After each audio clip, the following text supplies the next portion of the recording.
Hello दोस्तों, मैं आ गया हूं आपका होस्ट अमित टेक स्टोरीज के नए एपिसोड के साथ। लास्ट एपिसोड में हमने आईओटी लाइफ साइकिल में सेंसर्स को समझने की कोशिश की थी। उम्मीद है वो एपिसोड आपको अच्छा लगा होगा। आज की कहानी में वैसे हम हमारे एक और किरदार एक्चुएटर्स को इंट्रोड्यूस करने वाले थे, लेकिन ऑडियंस के दिलो दिमाग से सेंसर्स की इमेज जाने को तैयार ही नहीं है। और वो मुझे कमेंट्स में बार बार रिक्वेस्ट कर रहे हैं कि अमित, क्यों ना आप सेंसर्स के एक दो एपिसोड्स और कर लें। मैं भी क्या था, मैंने भी उनकी बात मान ली और मैंने सोचा क्यों ना कुछ एक प्रैक्टिकल यूज केस लिया जाए जिसकी मदद से हम सेंसर्स का रोल आईओटी में और ढंग से समझ पाए।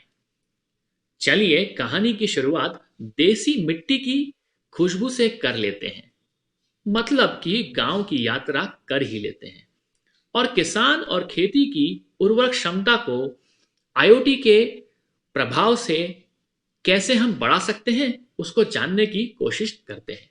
शायद आप लोग समझ गए होंगे कि अमित आपको स्मार्ट फार्मिंग या एग्रीकल्चर आईओटी से रूबरू कराना चाहता है। जैसे ही हम गांव की ओर बढ़ते हैं तो ट्रैक्टर की आवाज, लहलाते खेत और पसीने से सराबोर किसान दिखाई देता है ना? ऐसा ही होता है ना? चलें और समझते हैं कैसे सेंसर्स और आईओटी खेती में अपना खुद पसीना बहाकर फार्मर्स को कंफर्ट जोन दे सकते हैं। होता क्या है, इमेजिन करिए ना, इन ठंड के दिनों में ही तो फार्मर सवेरे 4 बजे खेतों में पानी देने जाता है। गर्मी के दिनों में तपती गर्मी में खेतों में काम करता है और बिन मौसम बरसात में फसल की बर्बादी को देखता है। ऐसे ही कई यूज केस हो सकते हैं जहां हम स्टार्टअप युग में जीने वाले लोग उनके लिए तारणहार बन सकते हैं। मगर कैसे? सोचिए, अगर आईओटी की मदद से ही हम खेतों में हर मौसम के स्वभाव के अनुसार मिट्टी की नमी के साथ पानी देना चालू करें। इसी तरह का सॉल्यूशन हम एग्रीकल्चर को इंप्रूव करने के लिए करें। क्यों ना हम एग्रीकल्चर फार्मिंग करें? ऐसे कई यूज केस हो सकते हैं। चलिए इसको हम स्मार्ट फार्मिंग का नाम देते हैं और इसके ऊपर पीओसी करते हैं। पीओसी का मतलब होता है प्रूफ ऑफ कंसेप्ट। चलिए सॉल्यूशंस को पहले डिस्कस करते हैं। क्या क्या सॉल्यूशन हो सकते हैं? कोई बोलेगा, अमित क्यों ना हम कोई ड्रोन यूज करें, हम लोग ऑटोमेटिक स्प्रिंकलर्स बनाएं, हम कुछ ऑटोनोमस रोबोट्स करें, या फिर हम कोई स्मार्ट एग्रीकल्चर व्हीकल बनाएं। सही बात है, ये तो हो सकता है। अगर हम चाहें तो कुछ एक ऐसी स्पेस बनाएं जहां पे हमें स्मार्ट ग्रीन हाउस इफेक्ट मिले, या हाइड्रोफोनिक जहां पे हमें ऐसी खेती करने की कोशिश करें हम जहां पे कि पानी की मात्रा अधिक हो और वहीं पे हम लोग खेती कर पाए। ये भी एक सॉल्यूशन हो सकता है किसानों के लिए, जहां पे उन्हें पानी की कमी हो भी नहीं होगी और उनका जीवन आसान होगा। एक और सॉल्यूशन हो सकता है कि हम सेंसर बेस्ड सिस्टम बनाएं जहां पे हम क्रॉप को मॉनिटर करें, किस क्रॉप को कितनी पानी चाहिए, किस तरह की मिट्टी है, उस मिट्टी के अंदर हमें किस तरह का केमिकल यूज करना है, फर्टिलाइजर यूज करना है, किस तरह का स्टोरेज फैसिलिटी हमें देनी है और किस तरह से हम प्रोडक्शन को इम्प्रूव कर सकते हैं। सुनने में तो काफी अच्छा लगता है ये, पर आप भी जानते हैं कि ऐसे अनेक सॉल्यूशन हो सकते हैं और इन सॉल्यूशंस को हम डिटेल में डिस्कस कर सकते हैं हमारे अगले सेगमेंट में। क्या क्या पॉसिबल सॉल्यूशंस है उस पर बात करेंगे, फिजिबिलिटी चैलेंजेस क्या हो सकती हैं उस पर बात करेंगे, और मोस्ट इंपॉर्टेंट थिंग, इसका कॉस्ट क्या होगा। क्योंकि काफी लोग मुझसे बोलेंगे, अमित जी यार इतना छोटा सा बात कर रहे हैं हम लोग, लेकिन गांव है, गांव में किसान है और वहां पे तो हमें सॉल्यूशंस देना है, किसान तक तो पहुंच ही नहीं पाते हैं। आज की जो स्थिति चल रही है, किसानों का आंदोलन भी है और सब लोग किसानों के लिए बहुत कुछ सोच भी रहे हैं। तो हम लोग क्यों ना कुछ एक नोबल कॉज के लिए एज अ स्टार्टअप कुछ करें और करके हमारे किसानों के लिए एक सॉल्यूशन प्रोवाइड करें। तो चलते हैं नेक्स्ट सेगमेंट की ओर और डिटेल में समझते हैं सॉल्यूशंस, फिजिबिलिटी और कॉस्ट को। Thank you. इस सेगमेंट में हम टेक्निकल एस्पेक्ट को समझते हैं और मार्केट में अवेलेबल सेंसर जो है ना उन पे ही बात करते हैं। जैसे हमने बात की स्मार्ट फार्मिंग की, बहुत सारे सेंसर्स हो सकते हैं, जैसे soil sensor, humidity sensor, moisture sensor, light sensor, air temperature sensor, CO2, solar energy sensor और बहुत सारे। हाई लेवल में हम कुछ स्टेप्स को डिफाइन करने की कोशिश करते हैं कि हम स्मार्ट फार्मिंग इंप्लीमेंट करने के लिए हमें क्या क्या इंग्रेडिएंट्स लगेंगे, जिनको हम स्टेप का नाम देते हैं। यहाँ पे स्टेप 1 में हम क्या करेंगे, हमें कुछ सेंसर्स फील्ड में लगाने होंगे, कुछ स्मार्ट व्हीकल्स पर। इन्हें इंस्टॉल करने से हमें क्या क्या काम मिलने वाला है, वेदर मॉनिटरिंग, आईओटी की पैरामीटर्स हमें मिलेंगे जो कि हम कंटिन्यूसली हमारे सिस्टम को देते रहेंगे। स्टेप 2 में जब हमारे पास जो डेटा आ जाएगा सेंसर से, उस डेटा को हमें समझना होगा, मींस डेटा अंडरस्टैंडिंग करनी होगी। डेटा अंडरस्टैंडिंग करने के साथ साथ हमें डेटा मॉडलिंग करनी होगी, ताकि हमें समझ पाए कि कौन सी क्रॉप किस एनवायरमेंट में किस तरीके से ग्रो करने वाली है। On the basis of the data जो हमें मिलेगा, उससे हम प्रिडिक्ट कर पाए, ताकि फार्मर को हेल्प मिले।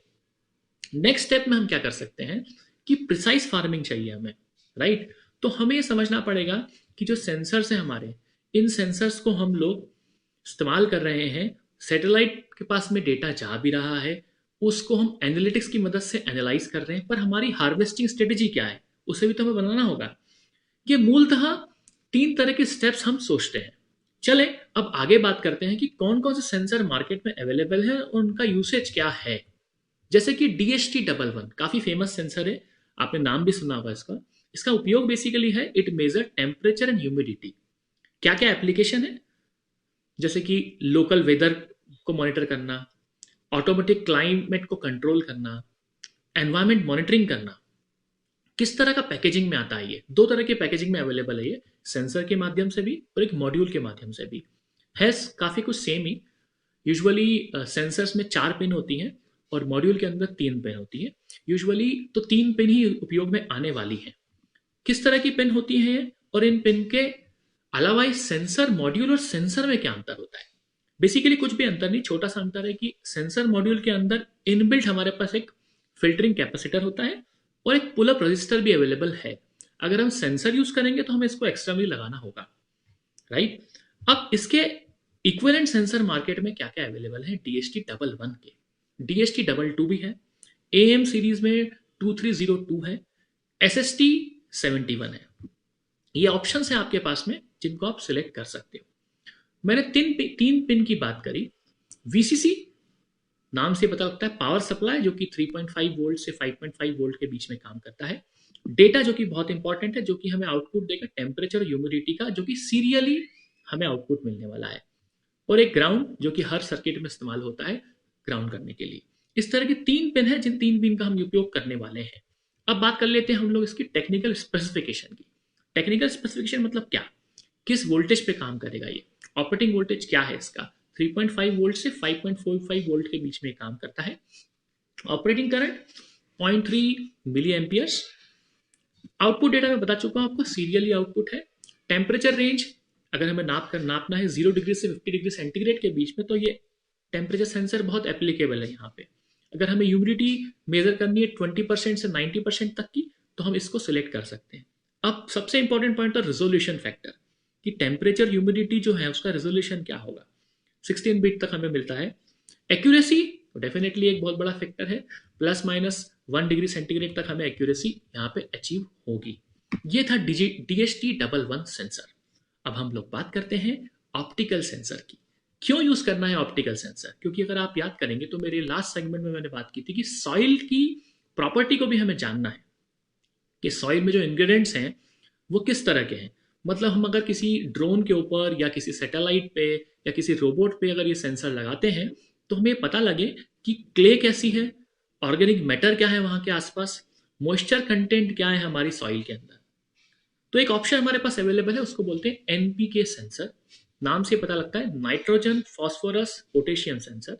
इसका ऑब्जेक्टिव है सॉइल के अंदर कंटेंट को मेजर करना, जो कि न्यूट्रिएंट्स हम जिनको कहते हैं। इसमें बेसिकली 3 तरह की LEDs होती हैं, जो कि एक तरह लाइट सोर्स का काम करती हैं। एक फोटोडायोड होता है, जो कि लाइट डिटेक्टर होता है। बेसिकली आप भी जानते हैं कि LEDs की वेवलेंथ का चुनाव हम इसके अनुसार ही करते हैं कि न्यूट्रिएंट्स किस तरह के हैं, उनके एब्जॉर्प्शन बैंड क्या है, उसके आधार पे हम LEDs की वेवलेंथ को चुनाव किया जाता है। आई होप ये दोनों सेंसर्स आपको समझ में आए होंगे, जिसमें हमने बात की DHT11 जिसका उपयोग हम लोग करने वाले हैं ह्यूमिडिटी और टेम्परेचर के लिए। फिर हमने बात की एनपीके सेंसर की। अब हम आगे बात करते हैं कि इस पीओसी को इंप्लीमेंट करने के लिए हमें क्या क्या लगने वाला है। तो बेसिकली हमारा ऑब्जेक्टिव है कि हमें पता होना चाहिए कि फिजिबिलिटी क्या है इस पीओसी की, मतलब प्रूफ ऑफ कंसेप्ट जो हम इंप्लीमेंट कर रहे हैं इसकी फिजिबिलिटी क्या है। तो बेटर तरीका क्या है, हम छोटे से गमले के अंदर एक प्लांट लगाएं और उस प्लांट में ये आईसी का पैकेज जो DHT11 मैंने बताया उसको आप यूज कर सकते हैं। ऑल्दो इस प्रोटोटाइप को इंप्लीमेंट करने के लिए आपको एक और चीज की जरूरत पड़ने वाली जिसको हम माइक्रो कंट्रोलर कहते हैं। बहुत ही इंपॉर्टेंट थिंग है जिसके बिना काम नहीं होने वाला है। और in my coming podcast I will be covering micro controls in details, don't worry about that. हम लोग कोशिश करेंगे उसको समझने की। अब बात करते हैं चैलेंजेस की। जब भी हम लोग कोई इस तरह का पीओसी इंप्लीमेंट करेंगे गांव के अंदर तो वहां क्या चैलेंजेस आने वाले हैं। कनेक्टिविटी एक बहुत बड़ा इशू हो सकता है, क्लाइमेट कंडीशंस भी एक इफेक्ट हो सकता है, टेलीकॉम सर्विसेज पे हमें रिलाई करना पड़ेगा क्योंकि जीएसएम हमारे पास है। यूजुअली हम लोग डिजिटल इंडिया की बात करते हैं तो हमारे पास नेटवर्क तो हर जगह है ही, तो हम लोग वहाँ पे जीएसएम का इस्तेमाल कर सकते हैं या फिर हम एक लोकल नेटवर्क बना के भी इस डेटा को कलेक्ट कर सकते हैं। कॉस्ट कॉस्ट कोई बहुत बड़ा फैक्टर नहीं, क्योंकि जितने भी सेंसर्स आपने सुने DHT11 या एनपी के सेंसर, इनकी कॉस्ट बहुत ज़्यादा नहीं है। जब आप प्रोटोटाइप लेवल पे कोई काम करते हो तो डेफिनेटली कॉस्ट थोड़ी सी ज़्यादा हो जाती है, लेकिन अगर आप करना चाहते हैं कुछ अच्छा इम्प्लीमेंटेशन तो आपको भी सोचना पड़ेगा सॉल्यूशंस के ऊपर, क्योंकि हम आत्मनिर्भर भारत स्कीम का इस्तेमाल कर सकते हैं, हम स्टार्टअप इंडिया का यूज कर सकते हैं और वहां पे अप्लाई करके फंडिंग के लिए अप्लाई कर सकते हैं। आई होप ये एग्रीकल्चर आईओटी का यूज केस आपको अच्छे से समझ में आया होगा। नेक्स्ट एपिसोड में मैं आपको स्मार्ट सिटी के यूज केस की ओर ले जाऊंगा और सेंसर्स को डिटेल में डिस्कस करूंगा। तब तक आप मेरे पॉडकास्ट का आनंद लेते रहें और मेरे पॉडकास्ट को सब्सक्राइब करें, लाइक करें और कमेंट भी करें। इस पॉडकास्ट की डिटेल इंफॉर्मेशन के अंदर मैं कुछ रिसोर्सेज शेयर करूंगा जिस रिसोर्सेज का यूज करके आप और सेंसर्स के बारे में डिटेल में समझ सकते हैं। तब तक के लिए अलविदा, थैंक यू।